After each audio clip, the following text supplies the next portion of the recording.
కృష్ణానదికి వరద వచ్చినప్పటి నుంచి లాస్ట్ 20 డేస్గా అమరావతి పైన మళ్ళీ ఒక నెగిటివ్ ప్రచారాన్ని అయితే వైసీపీ కావచ్చు దాని అనుబంధ సంస్థలు చేస్తున్న పరిస్థితి. అంటే పర్టికులర్గా ఈ ముంపు ప్రాంతంలో రాజధాని అవసరమా, చేయడానికి లక్షల కోట్లు ఖర్చు పెట్టాల్సిన పరిస్థితి, ఈ టైప్ ఆఫ్ వర్డ్స్ వైసీపీ నేతల నుంచి పర్టికులర్గా వస్తూ ఉన్నాయి.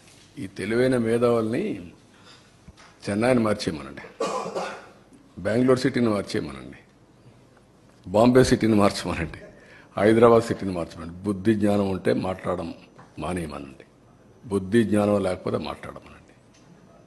మీ ఇంటి మీద నీళ్లు వస్తాయని ఆకాశంలో పోతావు నువ్వు, ఇంటికి నీళ్లు రాకుండా చూసుకోవాలి. ఊరికే మర్యాద చెప్తే మర్యాద కూడా లేదు వీళ్లకు.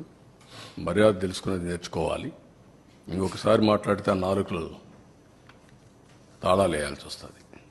వాట్ నాన్ సెన్స్, ఏంటి తమాషగా ఉంది. ఇన్నింటి వాస్తవాలు లెక్క పెట్టుకుంటూ రాజకీయం కోసం అసహ్యమైన రాజకీయాలు చేస్తారా మీరు?